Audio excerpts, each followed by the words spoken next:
y'all. Welcome to Neighborhood CEOs. Hey, I got my band in here, Lonnell. Of course, I'm one of the hosts. My partner, I'm John. That's my man, Lonnell. Lonnell, how you feel, man? Hey man, I'm feeling pretty good, man. Hey, it's Saturday morning, man. You know you can't. It's a smooth Saturday morning. I put it like that, at least. Yeah, Yeah, man. Yeah, man. Everything good over here, man. Hey, yeah, we got another one, man. Hey, another one of yeah, your this one right here is one of your alley oops, man. You plugged them in, man. yeah. Excited to chop it up with him, man. I don't know if I'm gonna get it all right, but he gonna correct me. We're gonna get into it, man. We got a big time influencer, man, a father, an author, um, entrepreneur. I think he used to dabble in a few things in his former life, man, in his old days, man. But we're gonna get into it, man. You could say a bad guy turned good, or he's always a good guy, man. But we got a big time guest in here, man, Mr. Shiloh Jones, man. How you doing, bro? I'm good, brother. How y'all doing? Peace, peace, Good. peace. I'm excited to be here. Thank you for having me on this show. You know what I mean? Yeah, On your podcast. Always like to see brothers doing positive things. So any way I can contribute it, I'm all in, my brother. You know what I mean? yeah. Yes, That's sir. love. That's love, man. Yeah, definitely. I appreciate you pulling up on us. I it's funny, man. I think back to the first time I met you. Shiloh, he threw me the oop back in the day. I was in a hell of a transition, and he had just started his business, his mental health business. I feel like at the time, What year and was that? What year was that? bro, man, that had to be 2012, 2012. So I started in 2007 is when I first started in 2007. in 2007, Okay. in 2007. Almost been in the joint for like 18 years. So I 18. met you when I Wow. was like 4 years in, but I just moved over to Scott's Edition. Okay. Right Okay. when I met you, because I think you was fresh Okay. in college or just coming out of college I or in your master's program. yeah, yeah, because I had just graduated my master's 2010. Yeah, So yeah. yeah, so I had just like kicked the bucket at my old job, and I was like rogue. I'm just getting these different contractor jobs, trying to get it, What and was your old job? What was your old job? family transitions. Family transition. Franco Britt. Franco Britt. Yeah, yeah, yeah. Okay, Yeah, okay, yeah, yeah. He was yeah, pretty yeah. big back in the Yeah, day. yeah, yeah. He's a big dog out He's there still in in the the game early, though. He's still in and the he's game. still in the game. Yeah, yeah. He Mm-hmm. OG in the game for sure, man. So definitely being around the mental health, that Richmond scene, like it's a scene. I think a lot of people don't realize and I think a lot of us, even 757 have a similar energy, but Absolutely, uh, but yeah, absolutely. Richmond, yeah, mental health been a big business out here. So, but nah, man, just kind of, but just I say all that to say, Yeah. seeing your evolution from then to now, man, it's mind blowing. So I really appreciate you pulling Appreciate up on this, man. This is just a super inspiring guy. You're a super inspiring guy. So I appreciate you, bro. Toast to you, it. man. Thank So you, yeah, thank you, thank yeah, you, thank you. yeah, And yeah. I don't even intend to be inspiring, dog. I be fighting these internal battles with myself, bro. Yeah. Like I learned a long time ago. I learned in the street a long time ago. Like I don't really Hmm. compete with other people. That you start Hmm. losing when you compete with other people. Because Yeah. even when you don't Yeah. compete with other people, you don't got the full picture of who that other person is. So Right. you might be Yeah, competing against an image in your fucking mind, and it's an illusion Yeah. that you can't. But you know what? You got a real picture of. If you really know yourself, you got a real picture of who the fuck you are. You Yeah. understand what I'm saying? And so that Right. becomes your formidable competition. So Yeah. year over year, I just been competing with myself, trying to make sure that my personal philosophy for me is to continue to evolve, Hmm. constant evolution. So that means I got to be better than the dude I was yesterday. Can I cuss on here? Or just, we got to do we refrain? hey, Nah, you man. good. Do your You thing, man. good. Do your All thing, right, okay. That means I yo. gotta be better than the nigga I was yesterday. You know what I'm Yeah, saying? yeah, But I gotta facts. continue to compete. You know what I mean against that, bro. So you know what I mean, Yeah, and so that becomes now I become my own competition. And yeah. so it's a very transparent competition because I started to build in my own lane. So even when you met me when we first like met each other, it was interesting how where my business was in that business cycle I was in there in my life and where it goes now, like these different evolutions of Hmm. business cycles and how you have to evolve to keep up with how your business evolves or your Hmm. business will be halted by where your point of evolution. Make no mistake, most businesses evolution halts at the leader's evolution. So Hmm. if you can't evolve, your business won't evolve. Or the height or the compound effect that you evolve to the height that you evolve, the more your business will evolve. So Yeah, so that's so real. that's just me competing with myself, dog. Yeah, yeah. It's really a selfish thing, but you know what I mean. It's cool that it comes off as inspirational. Yeah, no doubt. You versus you, but what you saying though, that also applies as a family man, as being a head, father, Absolutely, husband. absolutely, Like your absolutely. family will only grow. And me and my bro was talking about this last night. A lot of stuff we wasn't taught as kids. We in Shiloh, you probably can speak to this too, but you we had to learn what not to do based on what other people did wrong. Got you. And we had to learn. I had to learn how to be a father by my father. And you know my father.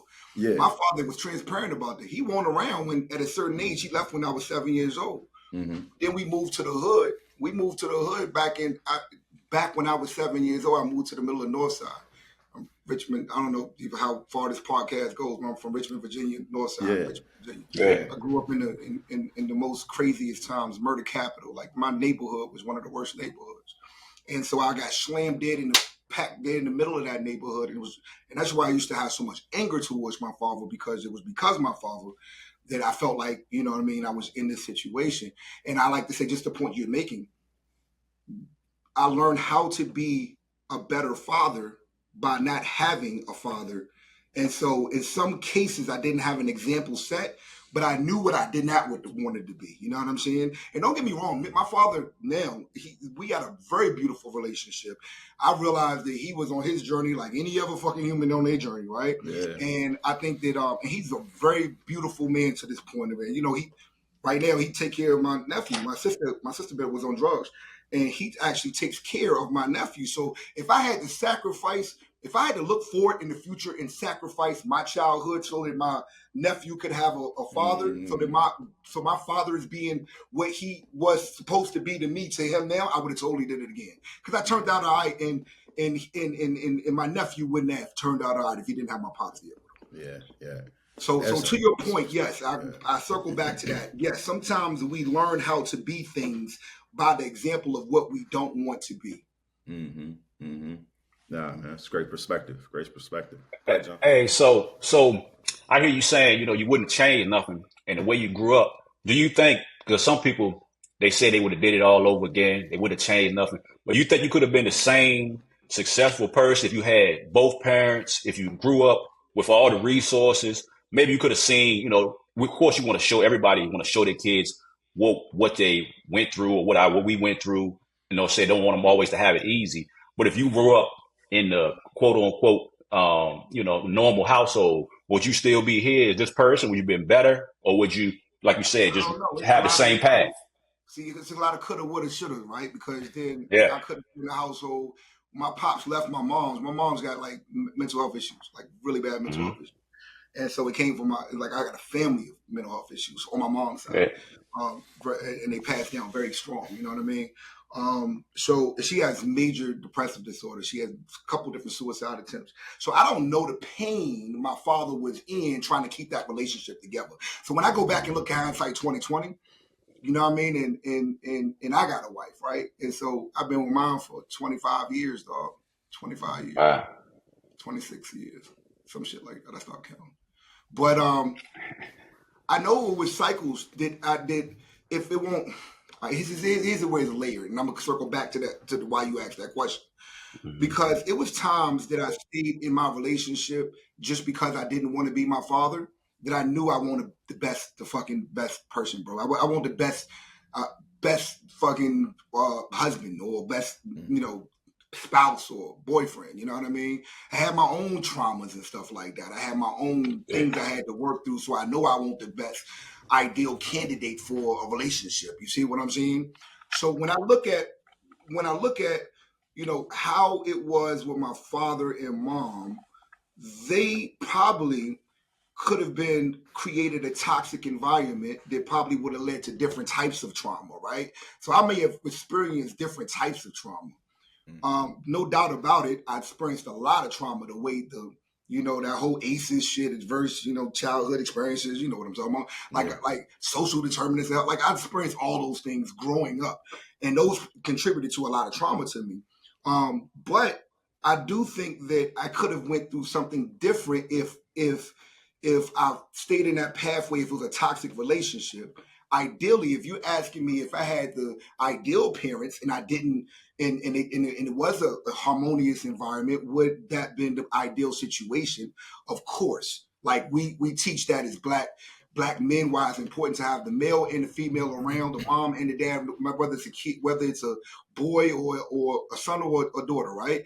They need to be able to see both aspects of what a healthy relationship is, what a model man is, and what a model female is. If I had very strong parents at that time that were situated to be able to produce a harmonious environment and a very loving environment, in a supportive environment, of course, I went through a lot of traumas that I went through. And everybody wanted that. I wanted that as a kid.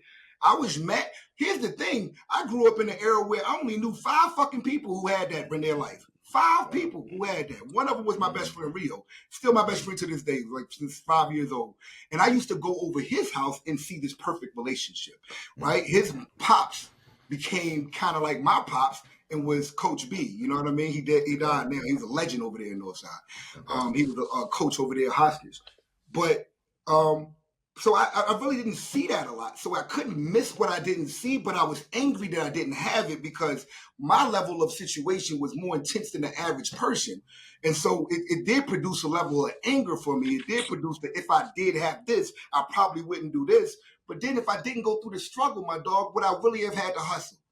Because half of my trying to get successful was me running from not wanting to be homeless again, not wanting to feel this pain again. And so I was like life, death. I was in a life or death situation in my head of why I need to be successful. That fuel changed in my second part of my era when I started becoming more successful and I couldn't use that fuel no more. But my first beginning fuel of wanting to be quote unquote successful and to be financially secure all came from a lifelong of going up to 18, 19, 20 years old, being unstable as fuck. Yeah.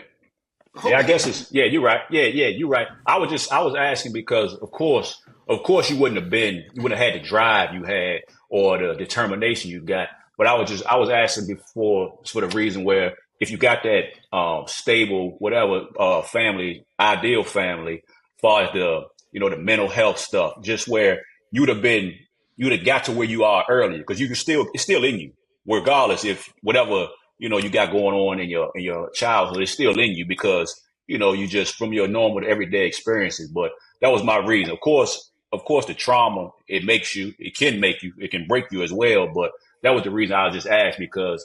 That's what we look at people that play sports. Most of the most successful athletes, they got single mom, the dad gone. That's the story that we always get.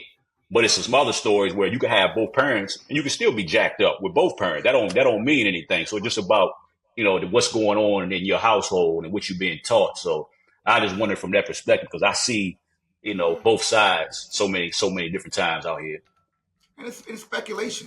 Right, everything we say is speculation, right? And so as you keep turning that, you rotisserie that situation, you keep turning around, you can see the speculation parts of all the bad parts that could have happened, the parts that could have made you lazy, but then you could have seen the parts that could have been extremely gave you an advantage. That like if the right situation, it can give advantage, and I think that's what we all strive for, right? As fathers and what's names, we all trying to undo the wrongs that happen to us in our neighborhoods around us. So we like, this is why we got to do it. But you notice how success happens, right? Usually success happens with one generation gains it, one is lose it. Y'all hear about this, right? And so when you look at that, we value it because of the fact that, and I'm speaking for me, I'm just assuming, because, but we value it because of the lack and scarcity of actually seeing it. We value it because of that. But if it was an abundance to us, would we have valued it the same way? And so when we give it to our kids the same way, do they value it the same way? And when they give it to their kids, the concept of that value, does it become diluted over generations and then flip-flop again? You see what I'm saying? Yeah, no, I believe that. I believe that. Because I seen this I guess this lineage of like I already know what you're talking about. Yeah, right. A hardworking man. Everybody right? said. Yeah, right. So like make a lazy kid that makes something else. So you pass it down. The harder you work, the easier everybody behind you gonna have it because you're gonna want to make sure they don't gotta work hard. But You but know what I watch mean? this though. I made that mistake though. I made that mistake with my kids when I first, because I was so young when I had kids. My first kid I had when I was 17. Next kid I had when I was 19. So two daughters. So and now I'm in the middle of hustle season. This is one of my reasons that got me hustling, right? So I'm like, yo, I gotta get good at something in my options in my neighborhood. I'm looking at, I just made bad choices. Never was a bad guy, just made bad choices. My choices was limited based off of what I saw. That's the difference of influence. If we have influences, I never had a Shiloh that was at my age now to say, Yeah. look, my little nigga, you could do it like this. My OGs was niggas who sold drugs and who niggas who fell off of drugs say don't sell drugs. So you see what I'm saying? It's just like, but they all on drugs. So I had different OGs in a different era that different, like I didn't see these images. And so nowadays we see more positive images of business owners and things of that nature. I didn't see those things. So I made wrong choices. And when I got into street life, it was I wanted to make sure that my daughters ain't had to go through what I went through. And then I became good at street life. And this is an oxymoron because the more you become good at selling drugs, the more money you can make, but the more you become a target in so many different areas. It's not, you know what I'm saying? Mm-hmm. It's not built to last, but I'm providing from them in the beginning. Like my daughters never had to fucking struggle like I struggled. So I accomplished that 100%. But it was times that I overcompensated for what I did not have and the traumas that I have. That's natural. So I didn't have enough wisdom at that time to not overcompensate that. So I'm like, you want this, you got this. And then I saw lack of hustling. I'm like, well, my youngest daughter, I love her to death. She's a savant. She's smart as shit, but she gives a fuck about money, dog. She don't care about nothing about money. And I got to tell her, like, you got to start caring about this because it's not about money. It's about the fact of you having the choices that you want to do so you can have a life that you want to have. That's the old concept of why you would want money in your life. You know what I'm saying? And so, but I had to go back and I had to teach them these lessons as I started to realize that I was overcompensating and doing it the wrong way. That, you know what I mean? You got to course correct along the way because how we parent is how our perception is and based off of our experiences and things that we're trying to undo. You see what I'm saying? Absolutely, absolutely. Now you parent with a purpose. Yeah. And based on your experiences as a child and so forth. And so I mean, it sounded like you had a lot of defining moments in your life. Yeah. And like, what do you feel like if you had to pinpoint any moment that you felt like kind of really shaped you who you are today? So it was 4 major categories, right? And 4 major categories. And thank you for sending me those questions at the last minute. I told you to send me questions like a week ago. So I figured out like a week before, I was like a couple of days. So I said, okay, we just gonna wing this shit. We just gonna call and talk on the time. But I had to thanks for sending me that because I knew we was gonna go off, but then we can get the questions to kind of stay on point.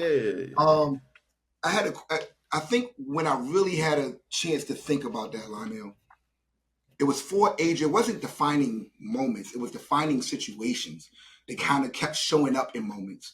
My mom having mental health issues and her level of mental health issue, and she did substances. So she just happened to do cocaine while she sniffed cocaine. That kind of exasperated her mental health issue, you know what I mean? And she had major depressive disorder. So she had 3 suicide attempts on her life. And so, like, her episodes, dog, would show up so fucking weird, dog. Like, when my pops left, but she was so angry at my pops that this anger was like, I mean, I'm talking about super anger. Like, I could hear her downstairs. I hear, bro, she'll come up from the basement and have a hammer in her hand and be like, I just imagine your daddy's face down there just now. And like, she's like anger issues, extreme anger issues. And so the context of when she would need my love to when she would.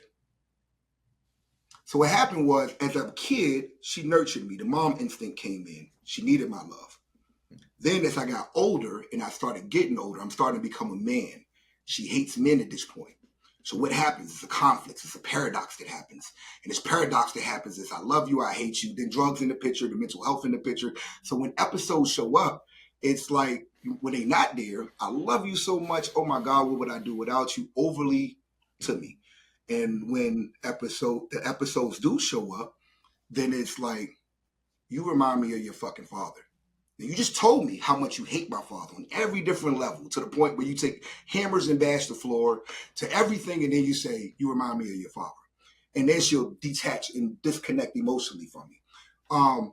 That probably was the most traumatizing thing when it came there, because this kind of affected how my relationship with women happened, right? Because I couldn't really get close to them. I couldn't understand them. Like this, and I'm expecting this relationship as I grow older with women. It's just this whole, they just all about you, but man, and anytime some shit can happen. So I always had this level of reservation. I walked into my real relationship this way, with my wife. You know what I'm saying? It was a certain point of me that didn't let go, because I just had a reservation of, I got to pivot at some point. I'm never all the fuck in. You see what I'm saying? And that's how it affects you, right? And so I think that shaped, like, that mental health. So, and just kind of give you another context of how that showed up. I came home one day and I'm chilling. I put, and it was like Christmas lights all around the kitchen. I'm like, what the fuck is this? She bugging. I put my book bag down. I'm chilling. I go to get me a bowl of cereal. When I go in the kitchen to get me a bowl of cereal, I quickly notice when I try to open up these cabinets, these are not Christmas lights. You remember how old are y'all? How old are y'all? 38. 39. You remember the BMXs when we were small? And used to have the bike chain that you used to put up to the pole that you had to protect. Was y'all that age? Where they had you had the back lock on your BMX chain with the chain? Hey, we ain't locking no bikes in the country though, so we ain't locking no bikes. We're city boys, right?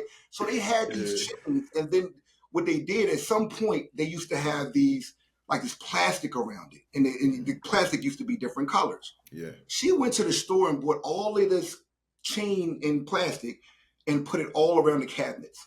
I call her and say, yo, what are you doing? What's happening with you? And she said, little nigga, you ain't gonna eat me out of house and home.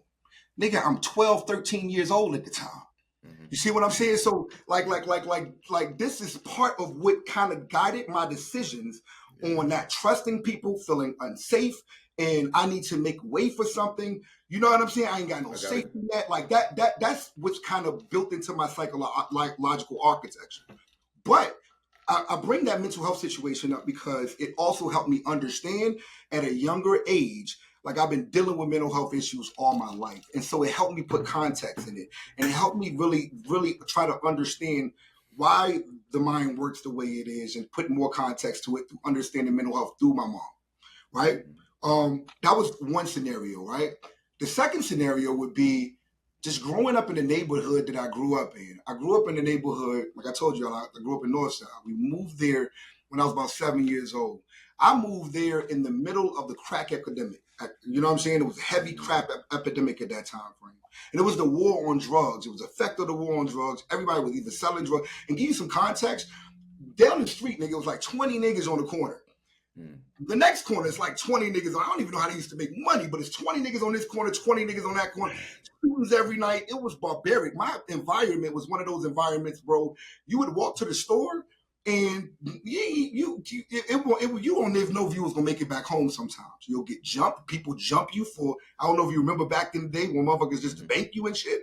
Like, niggas used to bank you for fun in my neighborhood. And this is talking about congested neighborhood where it's just a bunch of barbaric ass niggas, and everybody either selling drugs, using drugs, or all the same. So I think that also affected my choices, because if I didn't grow up in that environment, would I have made the choice to sell drugs the way I did?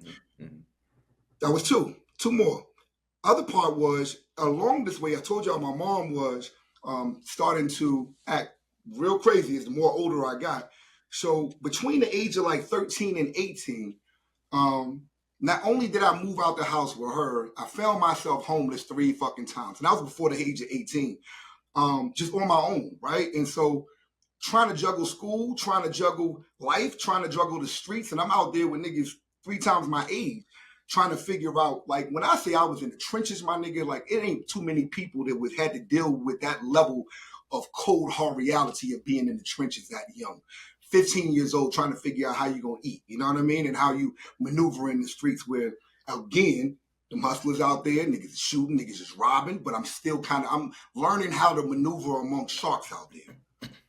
So that homelessness was another piece. And then, of course, in that food insecurities, and I call this food insecurities because honestly, it was just sometimes that I didn't know where I was getting my next meal from. You know what I mean? Coming from. Sometimes when I feast, nigga. But when I starve, I starve. There was no in betweens. Like either we eating good or we eating horrible. We ain't got no food. And I don't know what it feels like, but give you some context when you don't have no money in your pocket and your stomach is growling and you ain't eat all day and you trying to figure out where you're getting your next meal from. You're trying to either sweet talk yourself in the meal, con yourself in the meal, steal a meal, or fuck around and create some shit. Like that level of I don't know where my next food meal coming from. Crazy, super crazy. So those are 4 things that kind of like shaped me, man. Kind of shaped who I was, but it did lead to compound things of those defining situations kind of constructed how I live my life today and why I set up so much systems. Because I tell you, I would never be in any of these situations again, dog. I do everything I wake up intentionally to do things and put systems in place now that I would never be homeless. I would never know where my next meal coming from, and I will always live in the fucking abundance. That's what I'm doing now. Yeah. So yeah, hell yeah, man. Hey, you can't get more defining than that right there, man. And I ain't have it the best, but I can damn sure say I ain't have it like that. So I can't. I commend you for getting where you at from being there, man. A lot of people probably ain't make it, so you probably could say for some people that ain't make it. So, but what about when you out there in the streets, though, man? Is it something specific that said, hey, I gotta go the right path, or when did you go from the streets to say, well, I gotta start transitioning to turning my life around, or was it a specific incident, or was it just something that you just gradually say, I gotta get out of here and get on the right path? Couple different dynamics, right? And I know I got a book. I don't know if you read my book. I'll get you a book. I know I gave it to Lon. Yeah. But I wrote a book called Success is a Mindstate. I kind of went through this whole journey, the struggle, hustle, and evolution of Shiloh Jones. How did I become who I am today? And there's a lot of lessons of how it shaped me, how I took these adversaries and kind of changed it into the person that I am today. A couple different dynamics though. Ever since when I was young, I was competing with my older sister. So I used to take her books and I used to read. I think that led to me respecting intelligence, respecting knowledge. And I've always been one of those knowledge niggas, right? So I've always been one person who liked to get education. I self-educate myself. I used to read her books. She was in 2 grades above me. I used to read her books so I can kind of just be on the same page so we can talk to a family. It was purely out of competition. But I developed the habit of reading. Even to this day, I read about 70 to 80 books a year. I consistently read. I say that was a key because I think the exposure, the escapism to the books that I read allowed me to understand it was the first thing that was cracking to me to say what I see, me being a product of my environment, is not a destiny. You see what I'm saying? And so that gave me some context, right? Then what other gave me of context is everything, the irony, right? That I had kids and I'm doing everything for them. I sacrificed for them. But then I started to like see that the type of, like, I wasn't selling little drugs. I started with little drugs and I started selling big drugs. I was moving like 50 pounds in 2 days. You know what I'm saying? Like I was moving shit. The thing is, the more I got to that level, I saw different things, different risks. I'm around different people, different plugs get knocked different ways. Motherfucker. And that's different nowadays because the snitching is not as bad as it is now, right? And so it had some code of ethics back then, so you could move a certain way. And technology is not like it is now, right? Yeah. So, you know what I mean? Like, you get a burner phone and then throw this shit away, and then get another burner phone and throw this shit away. Like this is a whole different level of, I don't even know how niggas is hustling nowadays. But when I saw that happen and you see this person get shot, you lose people, this person get locked up, and they get football numbers. This nigga just got locked up. He got 20 years. That's unfathomable. The amount of, like, they 20 years, you're saying it like it's $20 fucking. And so when I see that, and I'm like, dog, this can't be my life. That can't be my life. That can't be a reality for me. Now here's another stark reality that's there. Nigga, there's nobody that retires from hustling. That just don't happen. There's nobody who, you know what I mean? Like this game is not meant for a nigga to just, and that's a real thing. There was no real OGs that I've seen successfully lead a game. No OGs. You can say Jay-Z, but that's not a real character to me. That's some TV shit. Right. But no real niggas that you know would successfully lead a game. So now the very sacrifice that I'm making for my daughters to give them something that now I'm seeing that any day that I can risk that. Any run that I do and I got this shit in the trunk, a random pull, like could just snatch me away forever, right? And now it's like, okay, so if that can happen, let me have money. Let me have money here. Let me have money here. And now I can't even trust the places that I'm hiding the money because niggas is about money. You know what I'm saying? So even my mom was like, oh, I didn't know you had that much money. You should be giving me more money. And so now it's really, there's no way you can kind of keep outsmarting this system that's kind of broken that everybody is for themselves and all those things. So when I look at my daughters, I'm like, man, I do not want myself to be taken away from my daughters because the reality is this. If I get locked up, how long is my girl going to wait for me? How long is my wife going to wait for me? A couple months? A year? I know in 20 years, she's not fucking waiting, dog. I don't even need to elude you. No white woman is that loyal. 1. 2, how long is it going to be before your daughters say, my dad ain't shit, he locked up, I don't really know him. Because they ain't coming to see you every day. Yeah. Right? Yeah. So now you're causing a different pain. The pain that you're doing is, the pain and the reason why you're doing this for is the same very thing that could take you away. It's a conundrum. It's a quandary. Yeah. It's a paradox. So now it's one of those things, the more I hustle, the more I got paranoid. I cut niggas off. I got paranoid. So what made me leave the streets is that very thing. I knew I needed to come up with a plan to exit out of there. And I just kept thinking, bro, I'm one of them dudes that if I believe you put something on your subconscious mind, you're going to get, I'm reading that material real time. I'm in the streets, but I'm reading the power of manifestation. I'm reading these things. And I'm like, I don't know the answer now, but nigga, I will know the answer. Let me keep tasking myself with the quality question, because the higher quality question you ask yourself, the higher quality result. I keep asking myself, like, how can I get out this game? What do I need to do?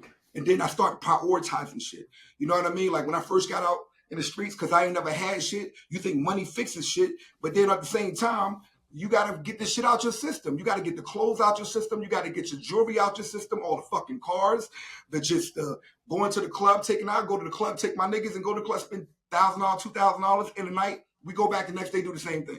Like stupid shit. And I'm spending hundreds of thousands of dollars on nothing to show for it. Nothing. Right. And so when I look at that, I'm like, all right, get my spending habits under control. Let me start stacking some money. Let me start, because I don't know what I'm going to do, but I know I need to do something. And whatever I need to do is going to take money to get out of this fucking game. I need to be able to take care of myself while I'm making a transition.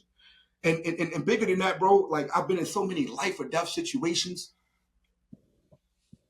and close calls. For me, I feel like it's always been an angel over my shoulder. It's always been like God had me for bigger purpose, because it's no way that somehow I got all the situations that I was in. It's no way I said survive those. It's no way that the skin of my teeth are just a level of luck that happened for me. I can't even tell you how much luck that I had. That luck had to be God, bro, and purpose, and the way I treated people, and the bigger purpose that it had. So I know I didn't want to burn this. If that's true, I didn't want to burn my purpose, this freebie that God given me. This like, okay, nigga, if you got the inspiration, get out the game. Get the fuck out the game before you overplay your fucking hand. And so that's what it started to be for me. And that was my exit strategy of why I started. And then everything else was mechanically of getting out the streets from there. But I had to just kind of have this extreme desire to not want to be there no more, and then kind of make my way out of there. My why. Mm-hmm. That helped. Nah, man, that's solid. Because it's like the idea of yourself and your values, what you wanted in your life was in conflict with what you were doing, what you actually was doing, you know, and you had to change. You couldn't even. And I know that feeling. Like when you want change for yourself, you see something better for yourself, but you're not living the way that's in the idea. Man, you can't sleep at night. You know, exactly. Because you're not in alignment with yourself. You're not. You're not in alignment. And I still come nowadays. And nowadays, I've learned to trust that so much. I still sometimes to this day guide myself by those principles. When I'm feeling not in alignment to myself, why am I not in alignment to myself? And what do I need to do to relentlessly put me back in alignment with myself? I respect that. that right there grew into how I live my life today, that I respect being in alignment with myself, because that's me loving myself. Fuck anybody else that's around me. I gotta authentically love me and be in alignment with how I see life and how I need to live life. You know what I'm saying? That's real. Yeah. Yeah. I always say spirituality means to me when my values and my actions are in alignment. And when, so kind of thinking about spirituality, what lifts our spirits, right? You living out of alignment with who you're supposed to be and how and what you hold value to you, you can't feel good about life, and you feeling like shit, So yeah, man. You said when your actions are in line with your value, you keep an integrity with that. I agree with that. I agree with that. That's heavy. It's hard, and that's real man talk right there, because it's hard for people to do that, and they realize why they don't trust themselves, why they don't have confidence. Half of the time, they don't have confidence because they're not living those principles right there. That's golden, bro. That's real. Yeah. When you writing your book, you know what I'm saying? Hey, look, but I was going to ask you that. I was going to ask you, like, what was that like for you to write your book? Because I feel like your book is, I can tell it's therapeutic as hell, bro. Like, just talk to it, man. I'm asking you that. Like, what was that like for you? Yeah. Super emotional. Like, so I didn't plan to write a book and then release it. I probably would have never, like life leads you that way. I would have never said I'm gonna put my life on blast, my nigga, because I had to get the lawyers and shit, and I'm like, yo, nigga, I gotta make sure I'm good when I'm with this shit right here, nigga, because I ain't trying to have no problem. And so how many years it been? Statute of limitation. Years. So what happened was, it was my daughter, my oldest daughter. My oldest daughter is an Aquarius, dog. She's at the end of January, I'm beginning of February. And we bump heads, my nigga, so much. Yeah. But the principles that I teach her I'll teach her principles, but because she's not mature enough, she'll start applying those principles and it'll come off as arrogance, right? And so it's just like, all right, now you got to refine this, you know what I mean? But we bump heads because she's like vocal. She is. One thing I respect about both of my kids is they are very vocal, and they're very adamant about their beliefs, and they're not going to let somebody suppress those. I love that about them, but it does come with a cost, right? So I'm sitting there with my daughter one day, and I'm like, mind you, I hid my whole life from my kids. Like, when they was getting in car, they didn't know what was going on, or at least I didn't think that they knew what was going on. And so I was having a conversation with her, and I'll never forget, this was she was still living with me. And I said, yo, stop being selfish right now. You're being selfish. And she was like, how am I being selfish? I said, bro, you don't understand the sacrifices that I had to go through to get to where we are here. You don't understand the level of sacrifices, the life or death sacrifices for you to have that mentality that you have now, to have the things around you that you have now. And so when I said that to her, I was like, well, why doesn't she know? And then I said, you know what? Everybody in my ears been like it's like some of my closest friends who knew me for years and years, and like, oh, that's crazy. They'll see these stories that happen up front. Nigga, you need to write a book, right? Because they on front line seat of what's happening in my life. And nigga, you got out that situation, you wild nigga. Right. And I'm like, yo, I can't write this shit. You know what I mean? And eventually I wrote that, right? And so I kind of just went to it, and I had a inspiration. And I don't do nothing. I'm still an artist in my head. So I had an inspiration of, look, if I write a book, this is what I would do. And I started with that. And then I was like, all right, well, you know what? Let me put a couple things on paper. Man, I'm so obsessive with my personality.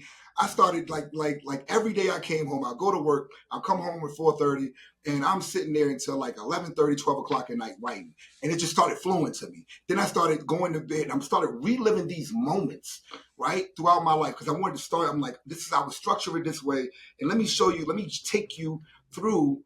My goal with that book was to take you through what I was going through, front seat, as if you were right beside me, talking in a language as if I was having a conversation with you. So hopefully you got that feel. So I was trying to give you, like, how would you make this decision with only three cards?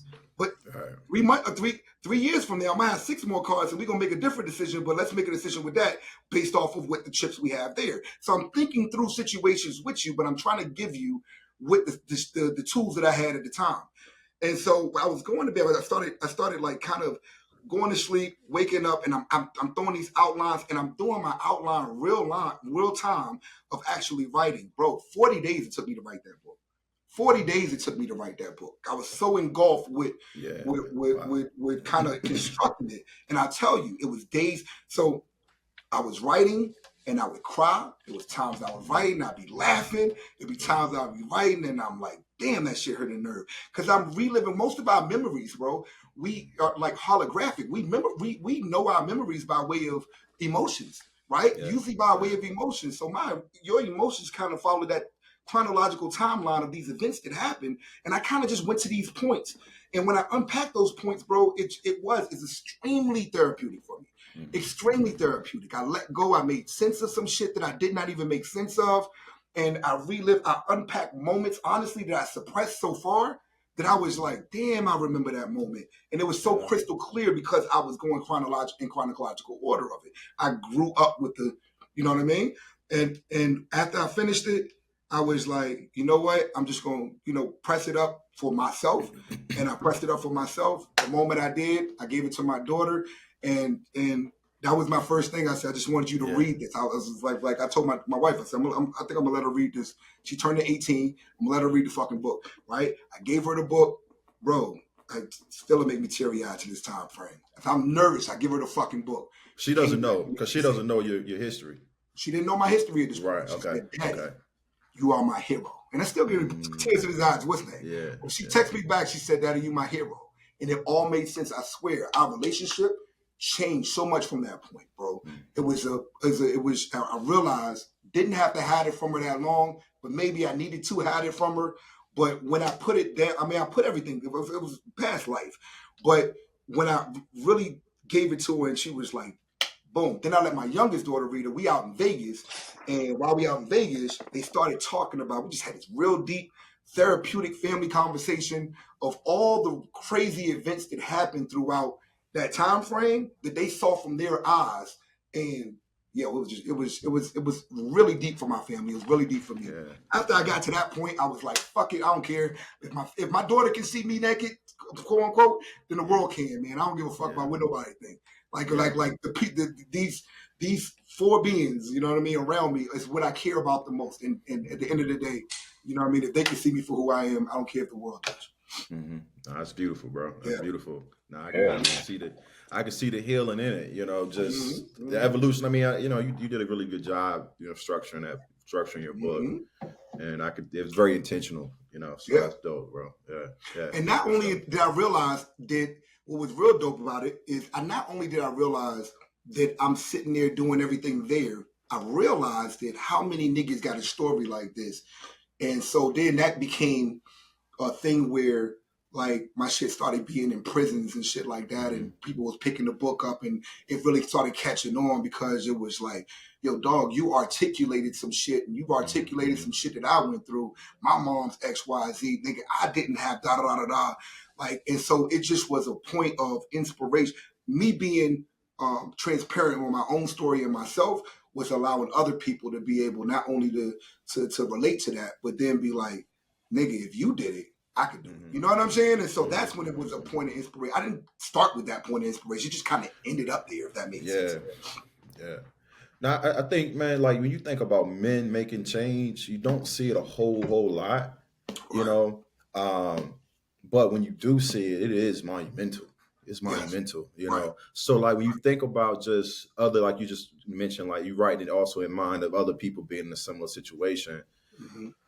Like what advice, or I know you got some tips in the book, but what are some things like you would give somebody to help them kind of leave that life behind them and kind of move forward in a positive way? Honestly, bro, if like to me, I always say this, right? Nowadays, it's hard. I've been not hustling so long. I don't know apparently people selling drugs.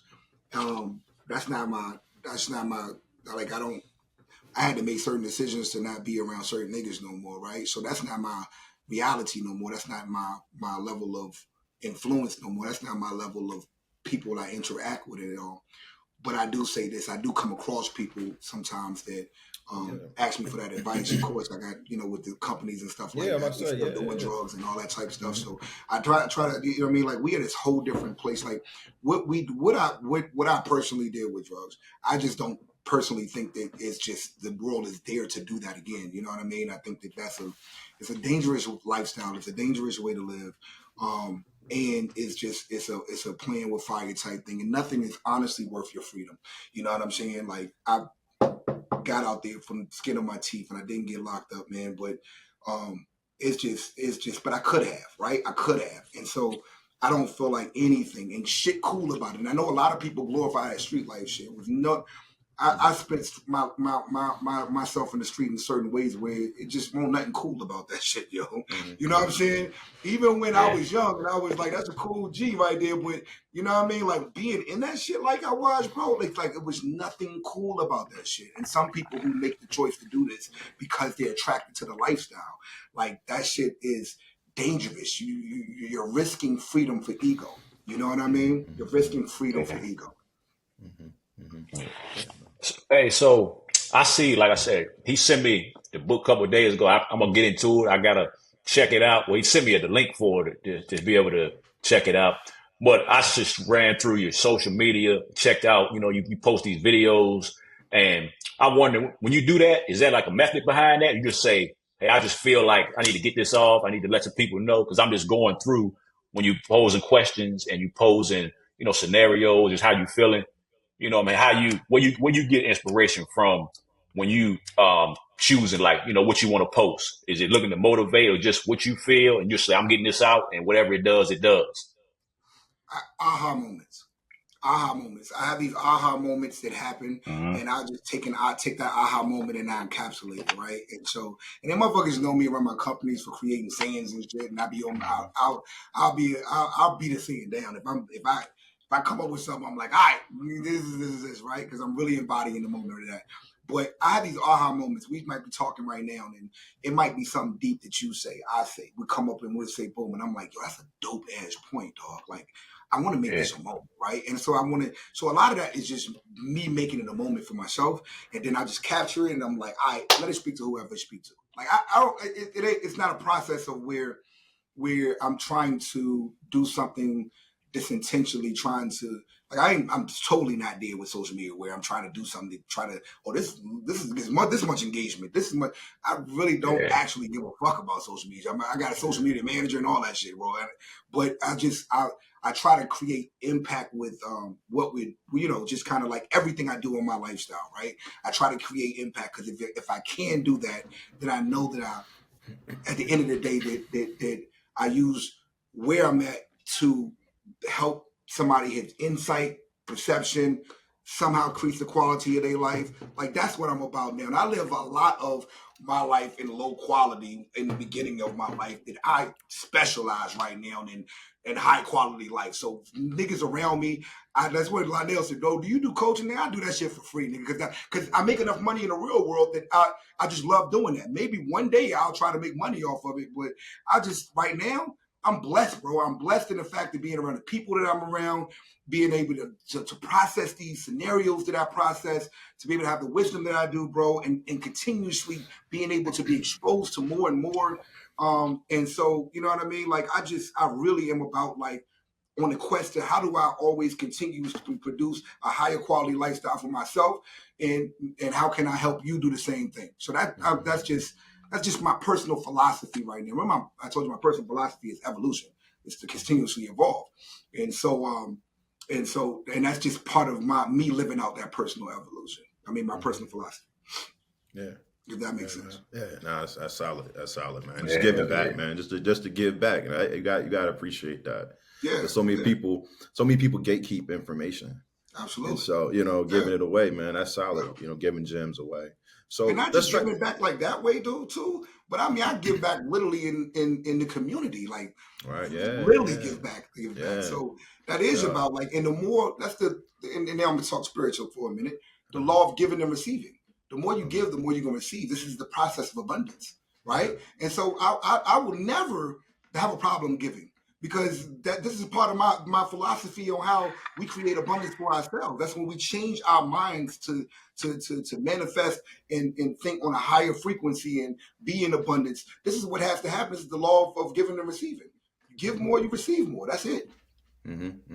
No, absolutely, absolutely. I mean, walk us through that. I mean, let's kind of move to where you are kind of now in business.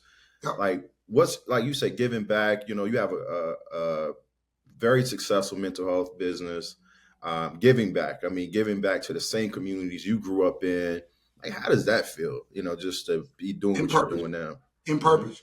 In purpose. That's exactly what it feels. I feel like I'm in alignment with my assignment right now. And why I feel like that, man, look at what I explained to y'all before, right? I said that I lived my life low quality for a while. Now I specialize in helping people have a higher quality of life. Bottom line, wherever you are, that's what it is. I do that for all of my I'm a healthcare provider, so I do that with in social services provider. So I do that with all my companies, right? And look at the different veins I'm in. So I do, and I just look at hindsight 2020 of how fucking everything kind of just comes full circle. I told you my mom with mental health issues. It's no irony that I run a mental health company. The pull from that coming all the way from my childhood, the neighborhood I grew up, all the drugs I grew up around. You know what I'm saying? Like I had my run with drugs. I sold drugs. I personally did drugs. I ain't never do no heroin or no cocaine and shit. But nigga, we experimented with the weed, the Molly. We did that shit. We know what that feels like. I used to be a chick. When I met you, I was a fucking chain smoker. Am I right? You remember I used to smoke cigarettes every fucking time? Nigga, I know the context of fucking addiction. I can tell you that right now. But being able to help people with that now is I run a beautiful substance use recovery program, right? And so you look at that, and then you look at where I said I was homeless 3 times before the age of 18. Yeah. Now I provide housing to over maybe 200 people right now, over 200 people. Wow. So that's pretty dope, like in affordable housing, right? And so everything that I do, everything I make money off now, this comes from a pain that I felt when I was growing up in the neighborhoods that I grew up with. So I've just figured out a way. You could do any businesses, but the universe kind of shifted me. That's maybe the purpose that I was talking about. Like I could have saved up my money and then bought a gas station and been owning 15 gas stations. Yeah. I got pushed into this world in a certain way, and this became my purpose.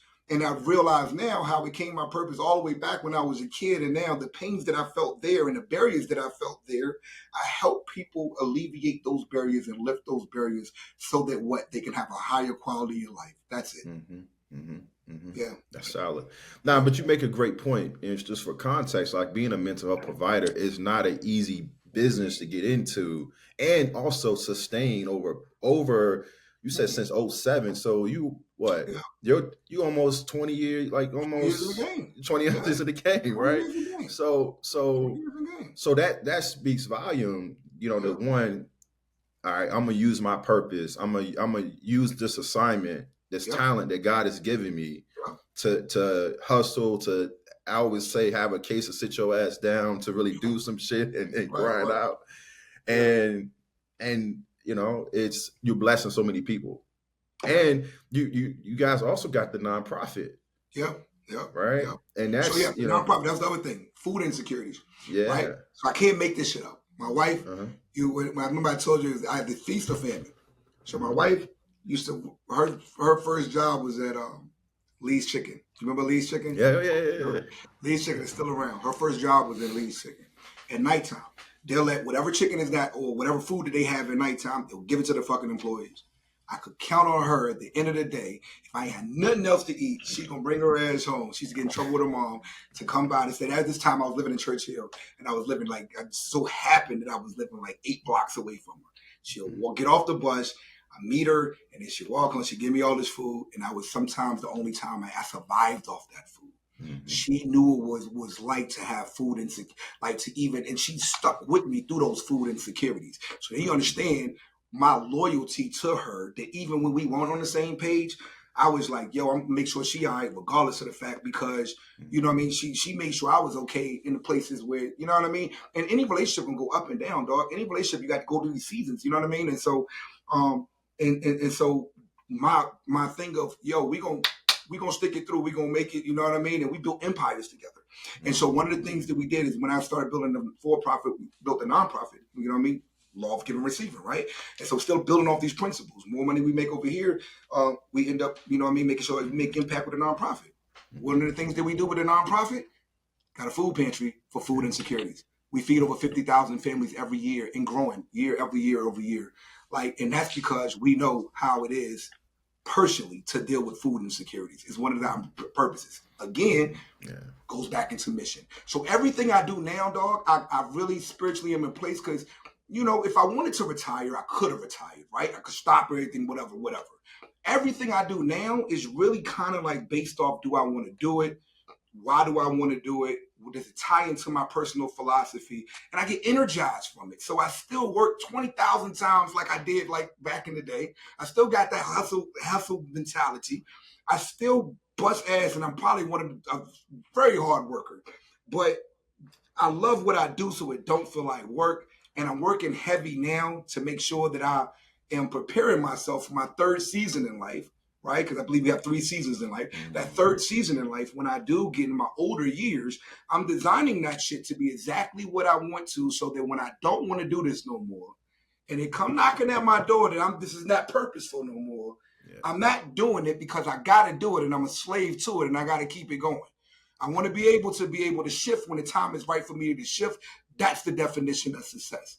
The success is not being able to have to do something because you want to do it because you can't not do it. No, success is doing what you want to do when you want to do it, however long you want to do it, or whoever you want to do it, whether you feel like it. At the end of the day, like that success, that definition of success, when that time comes, when I don't want to do this, or success is going to tell me, you know what I mean? I don't want to do it no more. And I've set myself up in a way where I'm free to say I can make the decision to not do that. Now, what does that mean for the companies? I can sell the companies. I can keep it going. I can, you know, my daughters might want to be CEOs or whatever case may be. I can build it to the point. I put management in place, and the management run the companies, and I can just coach. I can just coach the companies. I'm spending 15% of my time doing what I love doing best and just coaching, right? And so that might be my purpose then. But I want to have the freedom to be able to, I know how I want to live in my third season. You know what I'm saying? Mm-hmm. Yeah, that's what it's all about, man. And I asked that question earlier, but I think I got the answer now, man. You couldn't have did what you did now without going through what you went through. So you wouldn't have been this guy without all that, because you wouldn't have started all these. You would have started a company for with some. You would have been way different. You might have still been successful, but it wouldn't have been the food pantry, the food insecurities. None of that would have been here if you didn't come up the way you did. So I should have waited till the end. I would have got my answer already. So no, sometimes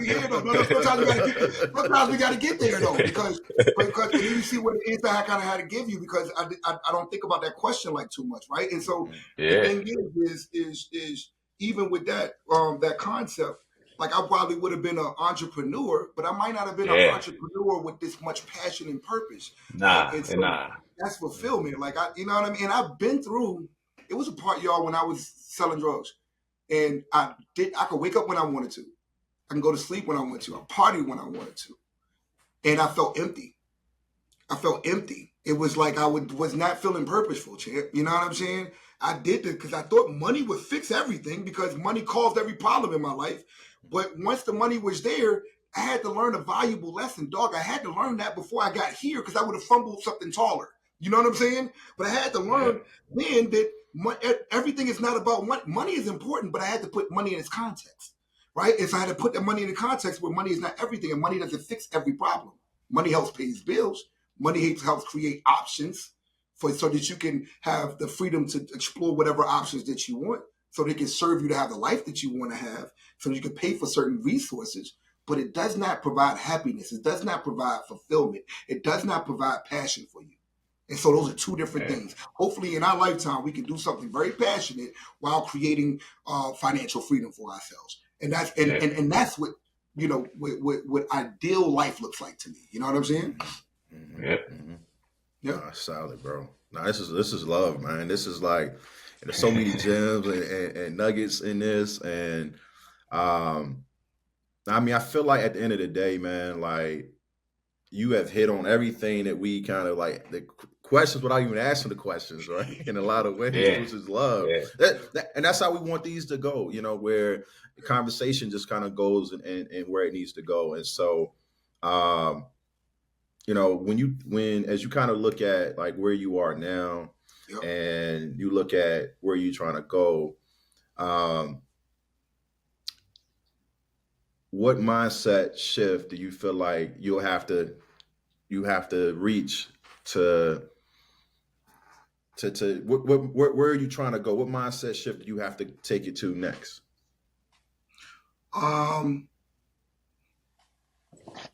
First, and I think everybody should ask this question, right? Because we are so enthralled by this definition, especially with social media. We're so enthralled by this definition of success. We get intoxicated by the word success. We don't really have no real context of it, right? And so when we put real context to what is success, and then why do you want to be rich? Why do you want to have finances? Why do you want to have these things? These are just avenues to get to the why, right? And so one of the things that I really want to challenge, even you guys, right? Because y'all a little younger than me. Somebody out there singing, but y'all like crazy singing too. But y'all a little younger than me, right? And so what I would challenge you is to start looking at how is it to, so 3 major questions, right? And these are 3 fucking major questions. These are jewels right here. When you go back, I want you to actually, when y'all look at this drum right here, I want y'all to embody this one principle in life that will design the future you. Okay? And this has helped me design what I'm doing now. Like I'm practicing what I preach and what I'm telling you. 1, what is it that I really want to do? Usually when you say, what is it that I really want to do? It's trapped inside of what we call inspiration. And the word inspiration literally comes from the word in spirit, right? So now the more we have gravitation for what we really, really want to do, it's going to bring, and we answer ourselves that question, we fall alignment to that. It's going to bring us the most fulfillment, the most passion, the most impact, you know what I mean? And we're going to feel like we are in purpose. That's 1. And sometimes it's hard to know that if we're not asking ourselves these questions, we ain't going to get to that result, right? So what is it that I really want to do? And then number 2, who is it that I really want to be? When you ask yourself that question, you're talking about to the world, you're looking at this from different angles. Who do I want to be to the world? Who do I want to be to my friends? Who do I want to be to my spouse? Who do I want to be to my family? And who do I want to be? Fuck everybody else. Who do I want to be with myself? When I look at myself in the mirror, who do I want to be? So when you have that and you start writing that shit down, you got characteristics, attributes, personality traits that you want to have. Now you stay in alignment to these personality traits, because if you do this on a daily basis, and you see it very clearly, this is who you will fucking become, right? And so you'll stay integrity to that. And the third most powerful question you're going to ask yourself is, how do I want to feel? So these are the states that we live in that we want to have. If we want to feel productive, if we want to feel happy, we want to feel joyous, we want to feel impactful, then we have to do things that produce that state. We can't, shit ain't gonna just happen on its own, right? So what makes you happy gonna be different than you and whatever that is. So I need to make sure I'm aligning myself with those 3 things to make sure that I'm producing the states that I ultimately want to be in. And when you do those things, you journal for those 3 powerful questions, then you start to see that you are what I call designing the lifestyle that you want. You take the byproduct of that, and now you start designing the lifestyle that you want. Now you look at every question of that. Now you start looking at, all right, so, and I just did this with my wife like last week. Like when we get in our 3rd season of our life, because I don't do that exercise, I do my self-assessment myself, but not my wife. So I was sitting back on the phone, we had a conversation, and I realized we need to have more of these conversations because she's not asking herself this question that much. So I took her out to eat, and I said, I want you to write down 10 things of this gonna be, and we doing all this shit for something. When we get there, what the fuck do you want? And write that shit down. Like, what do you want to be doing? I give you all the finances in the world, and you have time on your hands. What you gonna do with that fucking time, right? And so now we got some context of what success is. Now, success is Earl Nightingale says, the progressive idea of a progressive realization of a worthy idea. So as we have that picture, that clear picture, and we start building towards that picture, along the way, we can define the mile markers to success, and then we can look at what our ultimate picture is.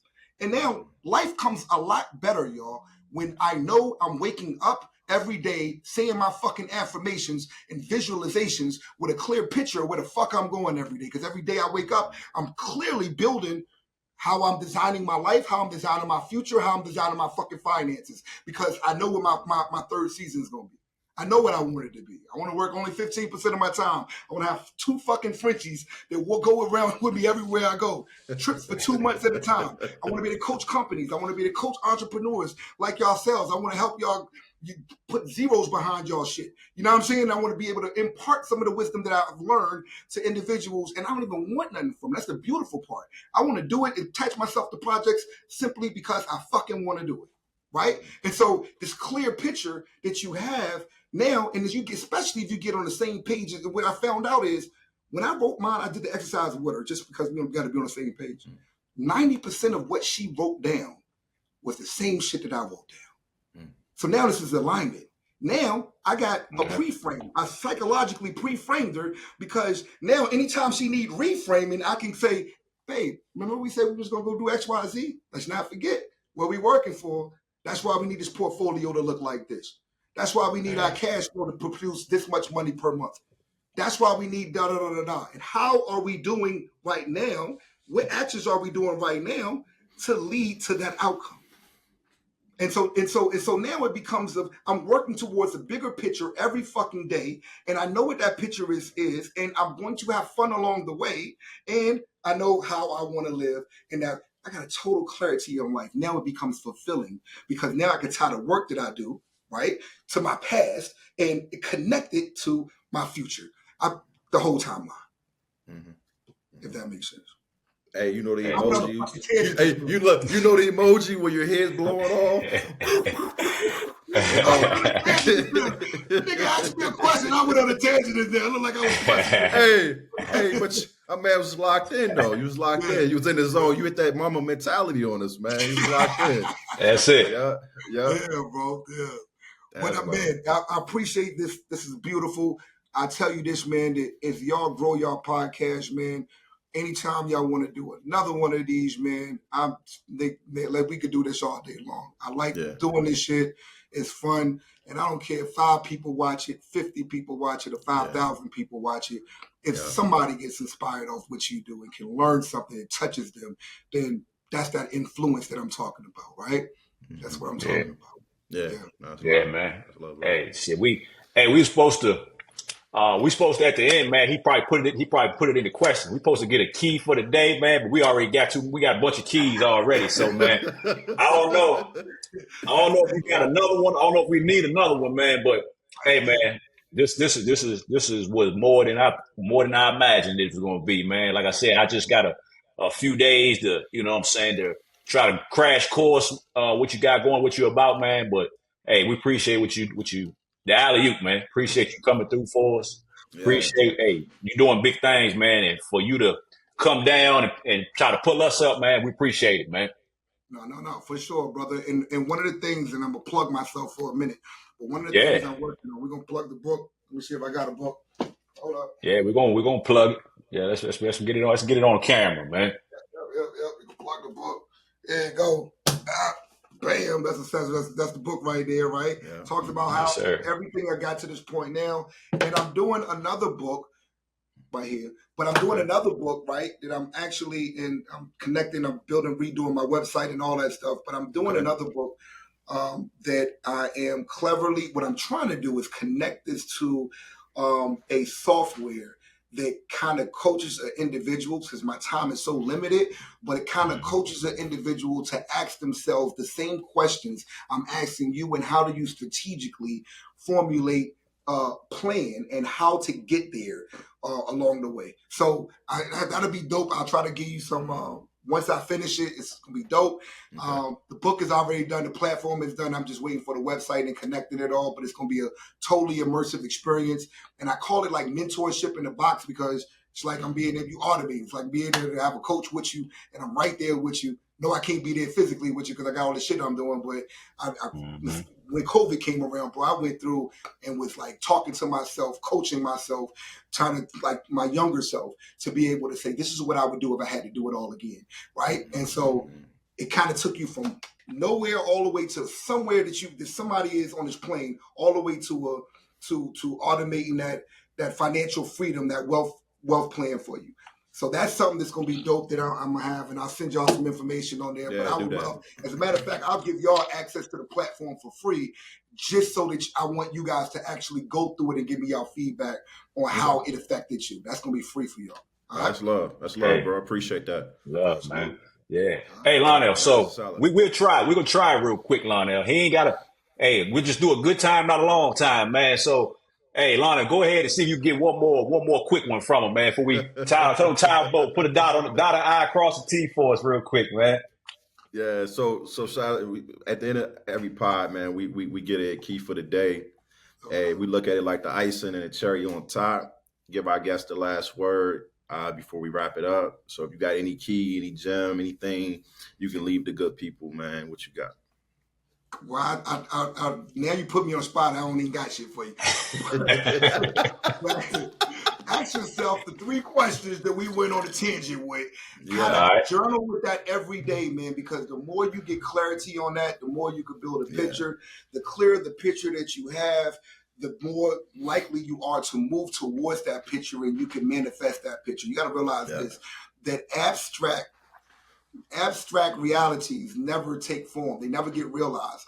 Clear pictures do. So you want to build very, very, very clear pictures of how you see yourself in the now and in the future. And we do this thing called acting as if that we already there. What needs to happen if we already there? What needs to happen in the right now so that we can bring that reality to life and we can magnetize that and then we can manifest that. All right? Yeah, there we go. There we go. Appreciate you, bro. Yes, sir, man. Appreciate you, man. Y'all boys take it easy, man. Till next time. Appreciate y'all. Peace. All right, man. Peace. All right. Peace. How can you pretend? Now rocking with the elite.